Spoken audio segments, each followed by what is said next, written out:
Hello दोस्तों, बहुत बहुत स्वागत है आपका हमारे यूट्यूब चैनल पे। आज की वीडियो है हमारी वीकली करंट अफेयर्स यानी साप्ताहिक समसामयिक की, जिसमें हम 17 मई 2021 से 23 मई 2021 तक की जितनी भी समसामयिक घटनाएं हैं उन पे चर्चा करेंगे।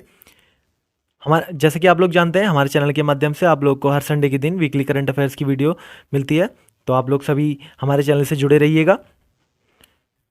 ये वीडियो सभी गवर्नमेंट कॉम्पिटिटिव एग्जाम के लिए है, जैसे UPSC, civil services, provincial services, CDS, NDA और स्टेट की जितने भी गवर्नमेंट एग्जाम होते हैं उन सभी के लिए जिसमें भी करंट अफेयर जरूरी मांगा जाता है, उन सभी परीक्षाओं के लिए ये वीडियो बहुत इंपॉर्टेंट है। तो वीडियो को एंड तक देखिएगा। वीडियो का एक एक पॉइंट बहुत इंपॉर्टेंट है, तो वीडियो को कहीं से भी स्किप मत कीजिएगा। वीडियो के पीडीएफ का लिंक मैं आप लोग को डिस्क्रिप्शन में दे दूंगा, आप लोग वहाँ से डाउनलोड कर सकते हैं। दोस्तों, शुरू करते हैं वीकली करंट अफेयर्स। वीडियो शुरू करने से पहले दोस्तों, अगर आप लोगों ने हमारे चैनल सब्सक्राइब नहीं किया है तो चैनल को सब्सक्राइब कर दीजिए, बेल आइकन प्रेस कर दीजिए लेटेस्ट वीडियो अपडेट्स के लिए। दोस्तों, शुरू करते हैं वीकली करंट अफेयर्स।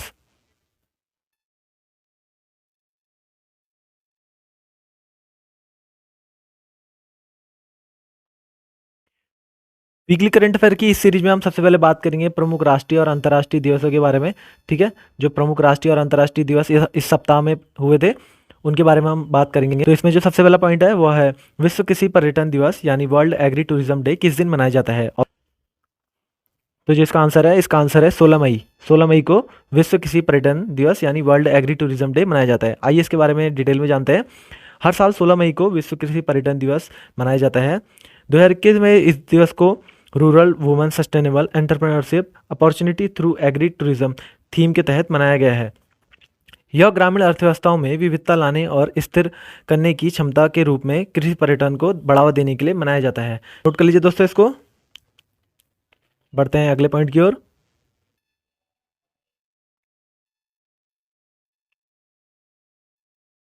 अगला प्रमुख दिवस है दोस्तों इसमें विश्व दूरसंचार दिवस यानी वर्ल्ड टेलीकॉम डे किस दिन मनाया जाता है। इसका आंसर है 17 मई। 17 मई को विश्व दूरसंचार दिवस मनाया जाता है। आइए इसके बारे में डिटेल में जानते हैं।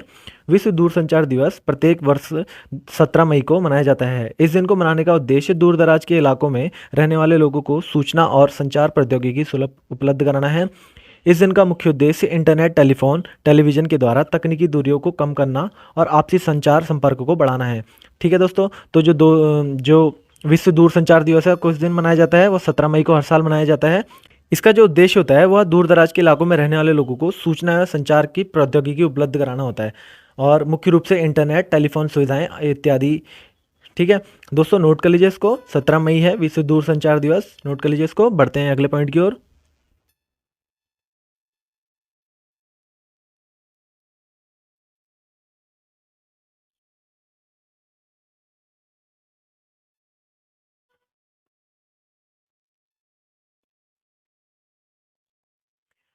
अगला इंपॉर्टेंट डे है इसमें अंतर्राष्ट्रीय प्रकाश दिवस यानी इंटरनेशनल डे ऑफ लाइट किस दिन मनाया जाता है। इसका आंसर है 16 मई।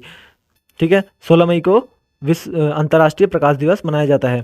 ठीक है, इसके बारे में डिटेल में जानते हैं। हर साल 16 मई को यूनेस्को और अन्य अंतर्राष्ट्रीय संगठनों द्वारा अंतर्राष्ट्रीय प्रकाश दिवस मनाया जाता है।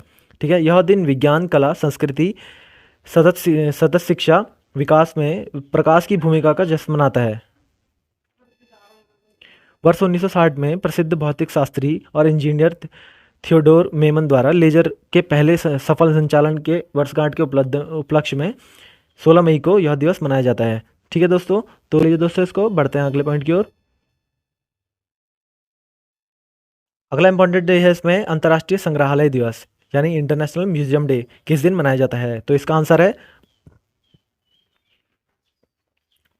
है 18 मई। 18 मई को अंतर्राष्ट्रीय संग्रहालय दिवस यानी इंटरनेशनल म्यूजियम डे मनाया जाता है। आइए इसके बारे में डिटेल में जानते हैं। हर साल 18 मई को दुनिया भर में अंतर्राष्ट्रीय संग्रहालय दिवस के रूप में मनाया जाता है। यह दिवस विश्व भर में संग्रहालयों की भूमिका के बारे में लोगों को जागरूकता पैदा करने के लिए प्रतिवर्ष मनाया जाता है। इंटरनेशनल काउंसिल ऑफ म्यूजियम ने सबसे पहले इस दिन को मनाने का विचार किया और साल 1970 से इस दिन को मनाने की शुरुआत हुई।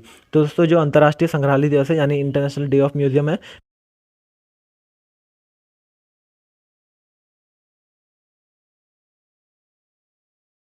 जाता है अंतर्राष्ट्रीय संग्रहालय दिवस। नोट कर लीजिए दोस्तों इसको। बढ़ते हैं अगले पॉइंट की ओर।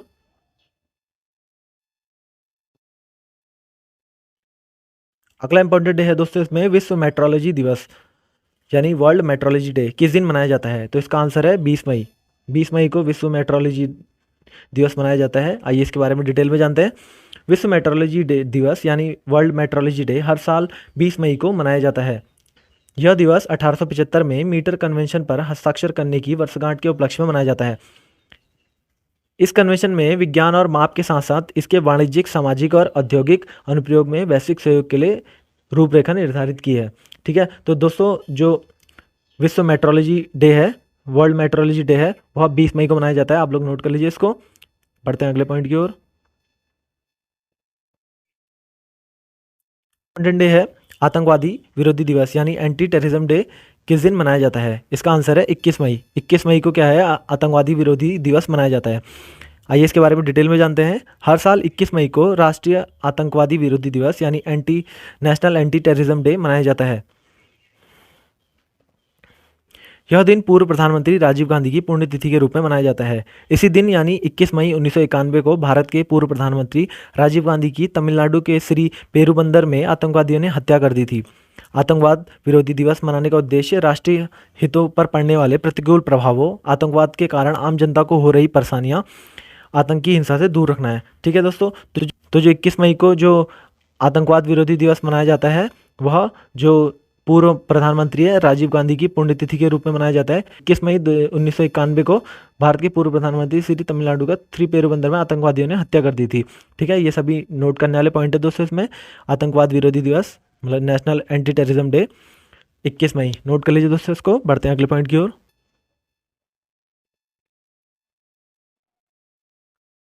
हम इस वीडियो में बात करेंगे जो मुख्य साप्ताहिक समसामयिकी है, जो इम्पोर्टेंट वर्ल्ड लेवल पे या नेशनल लेवल पे जितनी भी मुख्य साप्ताहिक समसामयिकी है उनके बारे में हम चर्चा करेंगे। ठीक है दोस्तों, तो बढ़ते हैं, देखते हैं इसमें कौन सा पहला पॉइंट है। दोस्तों मुख्य साप्ताहिक समसामयिकी में जो सबसे पहला पॉइंट है हमारा वो है, किस टेनिस खिलाड़ी ने गत चैंपियन नोवाक जोकोविक को हराकर 10वीं बार इटालियन ओपन टेनिस टूर्नामेंट जीत लिया है? तो दोस्तों जो इसका राइट आंसर है, इसका आंसर है राफेल नडाल। राफेल नडाल ने गत वर्ष के चैंपियन नोवाक जोकोविक को हराकर 10वीं बार इटालियन ओपन टेनिस टूर्नामेंट जीत लिया है। आइए इसके बारे में डिटेल में थोड़ा जानते हैं। स्पेनिश स्टार राफेल नडाल ने गत चैंपियन नोवाक जोकोविक को 3 सेट के मुकाबले में 7-5, 1-6, 6-3 से शिकस्त देकर 10वीं बार इटालियन ओपन टेनिस टूर्नामेंट का खिताब जीत लिया है। यह चौथा मौका है जब उन्होंने एक टूर्नामेंट 10 या उससे अधिक बार जीता है। उन्होंने 13 बार फ्रेंच ओपन, 12 बार बार्सिलोना ओपन और 11 बार मोंटे कार्लो की ट्रॉफी जीती है। तो दोस्तों इसमें जो नोट करने वाला पॉइंट है वो है कि 10वीं बार जीते हैं वो इटालियन ओपन टेनिस टूर्नामेंट। कौन जीते हैं? Rafael Nadal. राफेल नडाल 10वीं बार इटालियन ओपन टेनिस टूर्नामेंट जीते हैं। किसको हराकर? जो गत वर्ष के चैंपियन थे नोवाक जोकोविक को हराकर। नोवाक जोकोविक को हराकर राफेल नडाल जीते हैं। ठीक है, नोट कर लीजिए इसको। बढ़ते हैं अगले पॉइंट की ओर।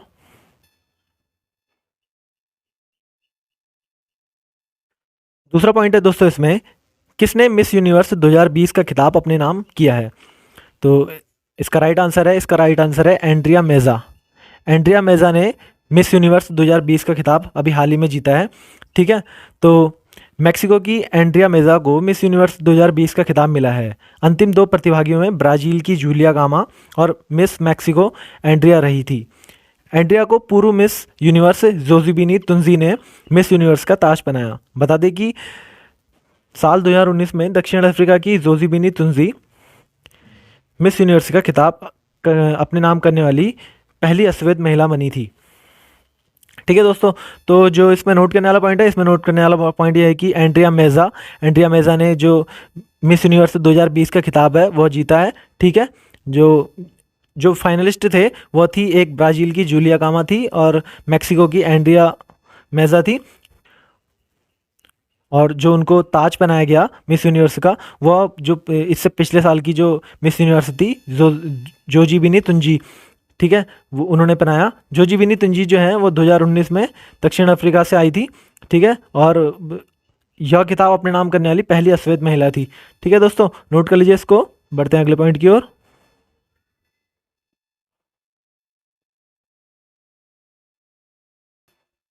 अगला पॉइंट है दोस्तों इसमें, किस देश के जुरंग रोवर 7 महीने की अंतरिक्ष यात्रा पूरी करने के बाद मंगल ग्रह पर सफलतापूर्वक लैंड कर गया है?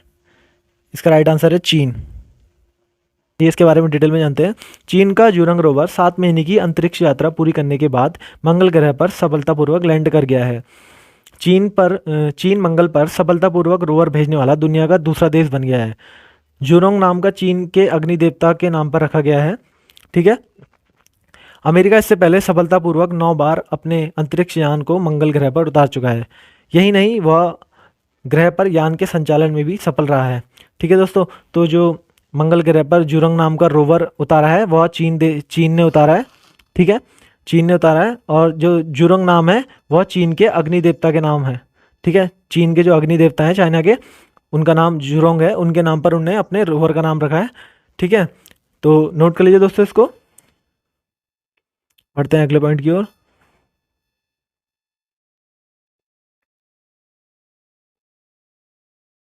अगला पॉइंट है दोस्तों इसमें, संयुक्त राष्ट्र जलवायु परिवर्तन सम्मेलन के लिए किस देश ने प्रख्यात प्राकृतिक इतिहासकार सर डेविड एटनबरो को COP 26 पीपल्स एडवोकेट नामित किया है?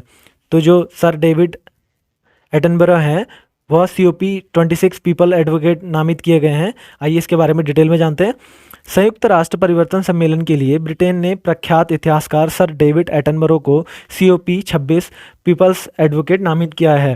ब्रिटेन के प्रधानमंत्री बोरिस जॉनसन ने कहा कि सर डेविड एटनबरो जलवायु परिवर्तन के लिए काम करने और भावी पीढ़ियों के लिए पृथ्वी को बचाने के अपने जुनून और ज्ञान से ब्रिटेन तथा दुनिया भर में लाखों को पहले से ही प्रेरित कर चुके हैं। ठीक है, तो जो सर एटनबरो हैं, सर डेविड एटनबरो हैं, वो कहाँ के हैं? ब्रिटेन के, ग्रेट ब्रिटेन के हैं ये। ठीक है, तो जो COP 26 एडवोकेट नामित किया गया है, इनको COP 26 का पीपल्स एडवोकेट नामित किया गया है। ठीक है, हम नोट कर लीजिए दोस्तों इसको। COP 26 का इनको पीपल्स एडवोकेट नामित किया गया है, नॉमिनेट किया गया है।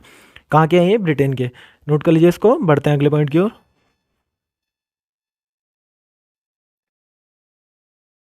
अगला पॉइंट है दोस्तों इसमें, कनाडा के किस फाइटर ने ब्रेडन वेरा को हराकर सिंगापुर की वन चैंपियनशिप में हैवीवेट विश्व चैंपियन का खिताब अपने नाम दर्ज किया है? तो इसका आंसर है अर्जुन सिंह भुल्लर। अर्जुन सिंह भुल्लर ने, जो कनाडा के हैं, कनाडा के फाइटर हैं ये। ठीक है, ब्रेडन वेरा को हराकर सिंगापुर की वन चैंपियनशिप में हैवीवेट चैंपियनशिप का खिताब अपने नाम दर्ज किया है। आइए इसके बारे में डिटेल में जानते हैं।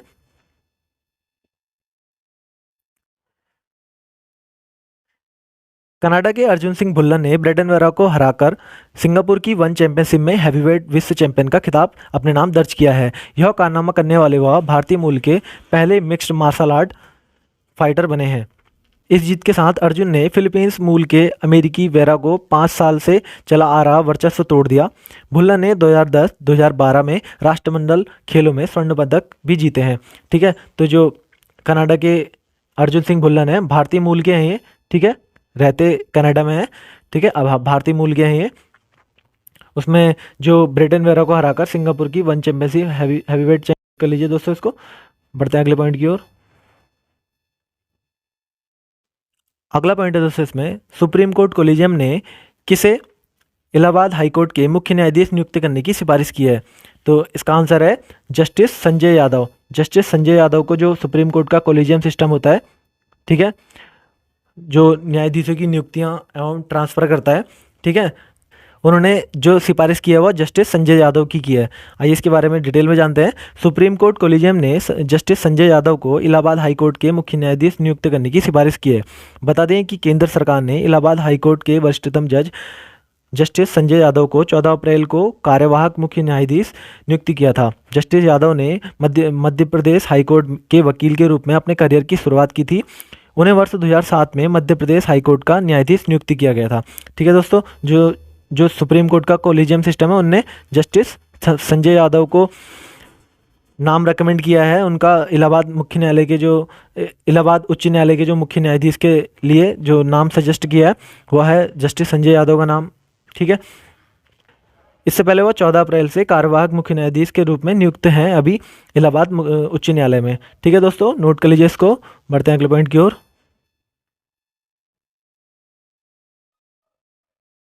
अगला पॉइंट है दोस्तों इसमें, हाल ही में किस देश ने महासागर की निगरानी करने वाली एक नई सैटेलाइट पृथ्वी की कक्षा में भेजी है? आंसर है इसका चाइना।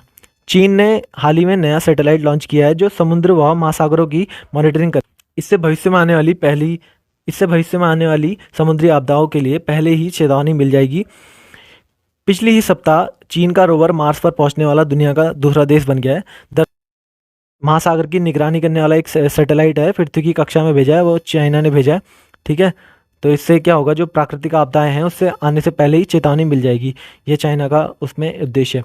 ठीक है, नोट कर लीजिए दोस्तों इसको। बढ़ते हैं अगले पॉइंट की ओर। अगला पॉइंट है दोस्तों इसमें, गूगल ने किस देश में 30 राष्ट्रीय और क्षेत्रीय मीडिया संगठनों के साझेदारी करते हुए न्यूज़ शोकेस को लॉन्च कर दिया है? आंसर है इसका भारत। इंडिया के साथ जो किया है, न्यूज़ शोकेस को लॉन्च कर दिया है 30 राष्ट्रीय और क्षेत्रीय मीडिया संगठनों की साझेदारी करते हुए। आइए इसके बारे में डिटेल में जानते हैं। गूगल ने भारत में 30 राष्ट्रीय और क्षेत्रीय संगठनों के साझेदारी करते हुए न्यूज़ शोकेस को लॉन्च कर दिया है।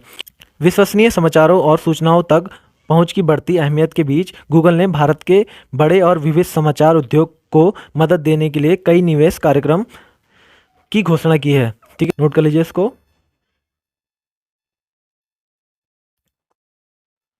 दोस्तों, हमारी करंट अफेयर की वीडियो आप लोग को पसंद आई होगी तो वीडियो को लाइक करना, कमेंट करके ज़रूर बताना हमारी वीडियो आप लोग को कैसे लगी। आप लोग इस बारे में भी कमेंट जरूर करना कि आप लोग को अगला कौन सा टॉपिक चाहिए जिस पे आप लोग वीडियो चाहते हैं कि मैं आप लोग के लिए वीडियो उस टॉपिक पे बनाऊं। अगर आप लोग हमारे चैनल पर नए हैं तो हमारे चैनल को सब्सक्राइब कर दीजिए, बेल आइकन प्रेस कर दीजिए, जिससे हमारी नई वीडियो की नोटिफिकेशन आप लोग तक पहुँचे। वीडियो देखने के लिए आप लोग का बहुत बहुत धन्यवाद। मिलते हैं अगली वीडियो में, तब तक के लिए goodbye and thank you.